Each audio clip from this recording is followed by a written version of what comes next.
Devant l'immense temple du mont Hua, le terrain s'est transformé en cimetière. Des milliers de guerriers sont figés, tandis que les corps jonchent le sol. Les chefs de toutes les grandes sectes se rassemblent devant, le visage empli de stupeur et de fureur.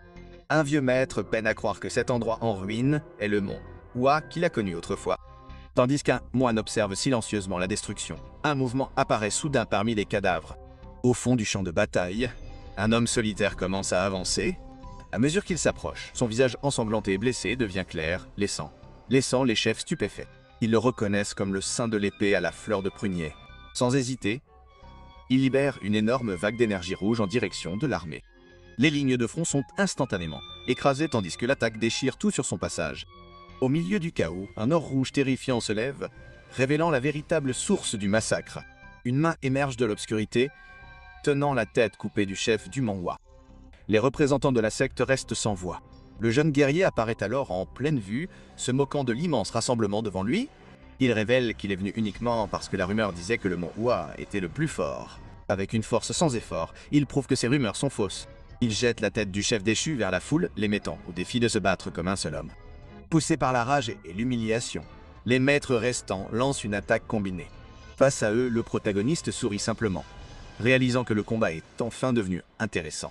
Alors que la scène se déroule en douceur, la perspective bascule vers le monde réel. Le personnage principal, Dong Bong-soo, est montré en train de jouer à un jeu virtuel. Dans le jeu, il contrôle le maître d'épée et combat d'innombrables ennemis. Bong-soo a du mal à croire qu'il ait réussi à combattre autant d'adversaires à la fois. Il devient clair que tout ce qui a été montré auparavant faisait partie d'un jeu virtuel nouvellement lancé. En raison de l'extrême violence du jeu, avec des effusions de sang incessantes et des démembrements très réalistes, Bong-soo le trouve incroyablement attrayant. Il pense que le jeu a été inondé d'emails de protestation exigeant sa fermeture. Pourtant, il n'existe vraiment aucun autre jeu qui lui ressemble. Malgré son excitation, il décide que la prochaine fois, il essaiera de jouer plus calmement. Alors que l'atmosphère se calme, la télévision de sa chambre diffuse un bulletin d'information de dernière minute. Les nouvelles annoncent que non, le PDG de Datto Industries a disparu. En regardant ce reportage, Bong-soo suppose avec désinvolture que le PDG pourrait même avoir été tué. Il continue de regarder les nouvelles calmement, mais entend soudain des bruits étranges venant de l'extérieur de sa chambre. Tentant quelque chose d'inhabituel, Bong-soo se retourne pour enquêter. Réalisant ce que pourrait être le bruit, il ramasse un marteau qu'il avait à proximité et se déplace de sa chambre vers une autre pièce. Dans la pièce suivante, un homme apparaît, ligoté et tremblant. L'homme n'est autre que le PDG, No lui-même, que Bong-soo avait secrètement kidnappé et maîtrisé. Le PDG pleure et supplie désespérément pour sa vie, suppliant Bong-soo de le laisser partir. Bong-soo pose son marteau contre le sol et s'assoit en face du PDG No, se plongeant dans ses pensées, pendant un bref instant. Il s'approche alors, saisit le PDG No par le menton et exige de savoir pourquoi il devrait être épargné. Accablé de peur, le PDG No insiste désespérément sur le fait qu'il n'a rien fait de mal. Il prétend ne pas savoir pourquoi Bong-soo l'a kidnappé et emprisonné. Bong-soo relâche son emprise sur le visage de No et immédiatement après, le PDG No se met à tousser fortement.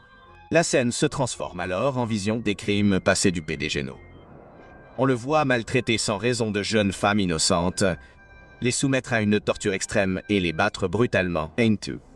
Malgré ces actes horribles, il continue de feindre l'ignorance, se demandant sans cesse ce qu'il a bien pu faire de mal. En entendant cela, à nouveau, Bong-soo amène le marteau en vue et fait comprendre que si le PDG No n'avait vraiment commis aucun péché, il ne serait jamais devenu la cible de cette traque.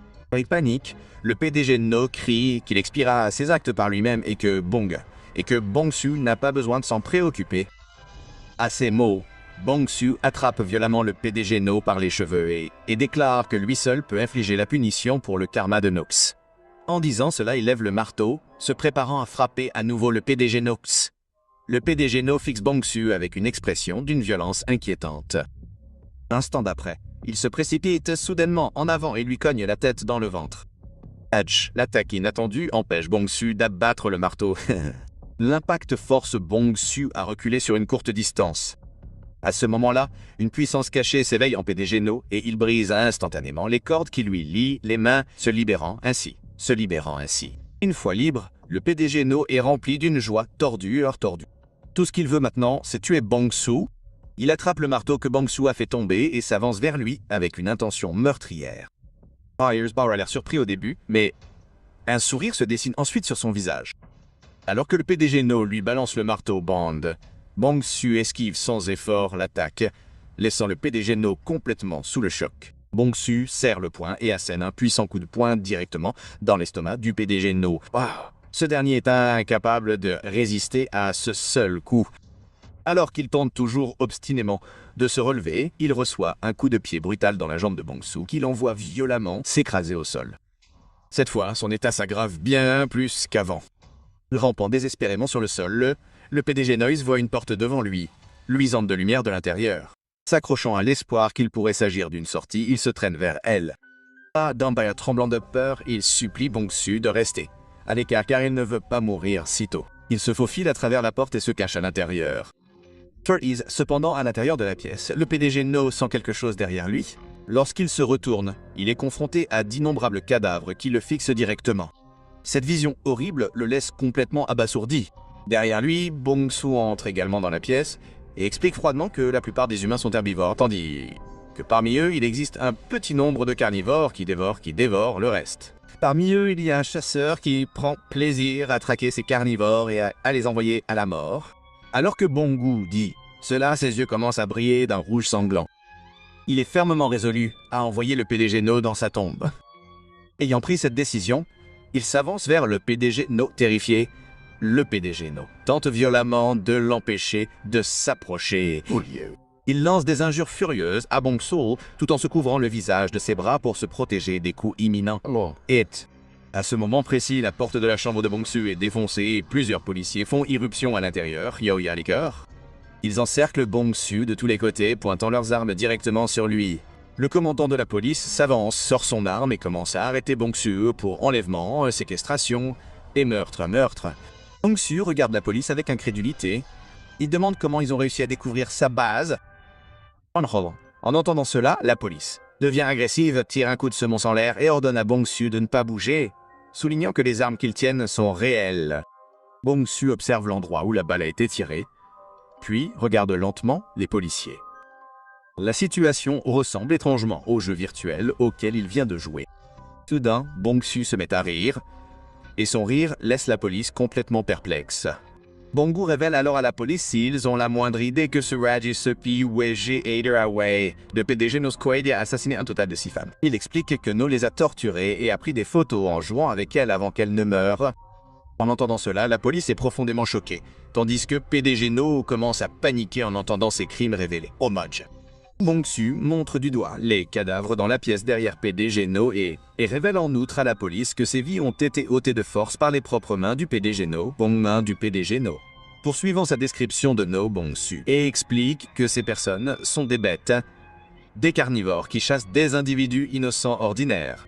Il précise qu'aujourd'hui, il a kidnappé le PDG No pour le punir dans le cadre de la chasse à ces mêmes bêtes. Après avoir dit tout cela, Bong-soo pointe le PDG No du doigt et déclare que celui qui devrait être abattu aujourd'hui n'est pas Bong-soo, mais quelqu'un comme le PDG No. En entendant cela, le PDG No est complètement terrifié. À ce moment-là, un policier tenant une arme dans une main et allumant une cigarette de l'autre déclare qu'à ses yeux, la personne qui ressemble actuellement à un kidnappeur et à un meurtrier est Bong-soo. Et ces mots déclenchent une colère intense chez Bong-soo. Il prend son marteau et crie qu'il pensait pouvoir faire comprendre à la police. Il réalise alors qu'il est désormais clair pour lui qu'essayer d'expliquer n'a aucun sens. Hors de cette prise de conscience, il brandit le marteau et frappe le PDG No. Voyant cette attaque soudaine, la police ouvre immédiatement le feu, alors que le marteau de Bong-soo frappe le visage du PDG No. Les policiers tirent avec leurs armes en même temps. Bong-soo voit la balle se précipiter vers lui et il se dit que si on lui avait donné une dernière chance, il aurait certainement donné une leçon brutale à de tels animaux. Tout comme dans ce jeu virtuel cruel, il voulait aller dans un endroit où il pourrait exécuter ce jugement sans retenue. À cette pensée, la balle le touche et ses souvenirs commencent à défiler devant ses yeux. Après un certain temps, les yeux de Bong-soo s'ouvrent soudainement et il pousse un grand cri. Lorsqu'il reprend conscience, il n'arrive pas à croire qu'il est encore en vie. Il se souvient clairement que la dernière chose qui s'est produite était qu'on lui avait tiré dessus. Un homme se tient devant lui Et cet homme pense également que Bong-su est déjà mort. Alors que Bong-su commence à comprendre la situation, l'homme devient extrêmement furieux en le voyant vivant. Il attrape Bong-su par le col. L'homme s'apprête à le frapper et se plaint avec colère de tous les efforts qu'il a fallu pour le traîner ici depuis le marché. Il demande alors s'il ne devrait pas tuer Bong-su tout de suite. Frustré, l'homme pousse Bong-su dans la pièce et s'en va, déclarant que son travail du jour est terminé et qu'ils se reverront. Bong-gu est rempli de rage après avoir été témoin de ses actes. Une pierre se trouve près de ses mains et il essaye de l'attraper. Il soulève la pierre et tente de poursuivre l'homme, mais la pierre lui glisse des mains. Bong-gu se met à tousser violemment. Son corps est extrêmement faible et il est même incapable de marcher correctement. Confus par tout cela, il ouvre ses vêtements pour s'examiner. En regardant son corps, Bong-gu confirme qu'il ne s'agit pas de son corps d'origine. Son nouveau corps n'a aucun muscle visible et des os saillants comme s'il avait été affamé pendant longtemps. Il remarque d'innombrables cicatrices sur tout son corps, chacune remplie de douleur. Son regard se déplace ensuite vers l'extérieur. En voyant la lune, il commence à reconnaître l'endroit où il se trouve. Au loin, il remarque un immense empire Murum s'étendant à l'horizon. Il n'en est pas encore tout à fait sûr. Alors il scrute attentivement les environs pour confirmer ses soupçons. Alors qu'il assimile tout dans son esprit, il se sent peu à peu submergé. Son anxiété se transforme peu à peu en excitation. Il devient si heureux que des larmes de joie coulent de ses yeux car son souhait a été exaucé après sa mort dans le monde réel. Bong-gu se met à rire de manière incontrôlable. À ce moment-là, un message est annoncé, souhaitant la bienvenue aux joueurs d'Ang Bongo dans le monde du très puissant Murim Online. Submergé par l'excitation, Bong-su forme un sourire inquiétant et effrayant. La scène suivante s'ouvre à l'intérieur de l'écurie, où Sosom est occupé à nettoyer les chevaux. Ses mains bougent mécaniquement, tandis qu'il frotte la crasse. Son corps est déjà habitué à l'odeur et au travail. Avant qu'il n'ait pu terminer, Mel apparaît derrière lui, se pinçant le nez de dégoût tout en faisant signe à Saoum de l'accompagner. L'odeur du fumier le dérange clairement. Pourtant, il ne montre aucune inquiétude pour le garçon qui fait le travail. Il signale qu'une autre tâche l'attend et s'attend à une obéissance immédiate. Car Saoum hésite, conscient que le nettoyage n'est toujours pas terminé. Mais sa réticence est accueillie avec cruauté. Mel l'attrape de force et lui rappelle sa position dans la maisonnée. En tant qu'orphelin ne survivant que grâce au reste de la famille, Dan, Saoum n'a pas le droit de remettre en question les ordres. Toute résistance est vaine. Entraîné, il n'a d'autre choix que de suivre. Ils arrivent bientôt à l'atelier d'un forgeron, où un vieil homme attend au milieu de tas d'armes usées. Une grande silhouette intimidante est déjà là. Elle s'interroge sur l'absence de Mel, et sur la raison pour laquelle Dong-gu est venu à sa place. Bong-gu balaie la situation d'un revers de main, laissant entendre que Mel est occupé ailleurs, se livrant à des activités sans se soucier du reste du monde. Le forgeron ne montre que peu d'intérêt pour cette excuse. Son souci réside dans la tâche à accomplir. Le travail est simple mais brutal. Déplacer un énorme tas d'épées rouillées et d'armes cassées. Le forgeron fait remarquer que ce serait difficile avec seulement 2 personnes. Dong-gu trouve cela amusant. Son rire résonne lorsqu'il souligne qu'ils ont déjà une bête de somme parfaite. Sans prévenir, il assène un coup de pied vicieux dans le dos de Saoum, l'envoyant s'écraser au sol. Alors que Sosom est allongé là, luttant pour respirer, Dong-gu exige qu'on agisse. Il ordonne au garçon de se lever et de se mettre au travail. Sa voix est pleine d'impatience et de malice. Tout en se frottant les mains, Dong-gu se rappelle ses propres plans et décide que Sosom s'occupera seul de toute la tâche. Edel. Satisfait, il quitte l'atelier, abandonnant Sosom là où il est tombé. Le forgeron regarde en silence, la pitié et le malaise se lisant sur son visage âgé. Pourtant, il ne fait rien pour intervenir. N'ayant personne d'autre sur qui compter, Saoum se force à se relever et commence à transporter les lourds sacs d'armes sur son dos. Le poids est insupportable. Il trébuche à plusieurs reprises, s'effondrant au sol encore et encore. Pourtant, à chaque fois, il se force à se lever. Malgré son corps tremblant et sa respiration superficielle, il refuse de s'arrêter. Le vieil homme finit par reconnaître ses efforts et lui suggère de se reposer, remarquant à quel point Sosom est devenu pâle. Son état est clairement dangereux, comme s'il pouvait s'effondrer à tout moment. Saoum insiste sur le fait qu'il peut continuer, mais sa vision le trahit. Tandis qu'il marche, le monde commence à se brouiller, les sons se déforment et, de quelque part au loin, il entend son nom être appelé. Une voix résonne dans son esprit, se demandant si cette existence misérable est tout ce que sa vie sera un jour. Incapable d'endurer plus longtemps, Saoum finit par s'effondrer d'épuisement. Quand ses yeux se rouvrent, quelque chose a changé. Une silhouette imposante et sombre se dresse devant lui, irradiant de pression et d'hostilité. Il est hébété et vide, réagit faiblement. Avant qu'il ne puisse comprendre ce qui se passe, un coup massif le frappe avec une force écrasante. Alors que la douleur le consume, des fragments de souvenirs refont surface.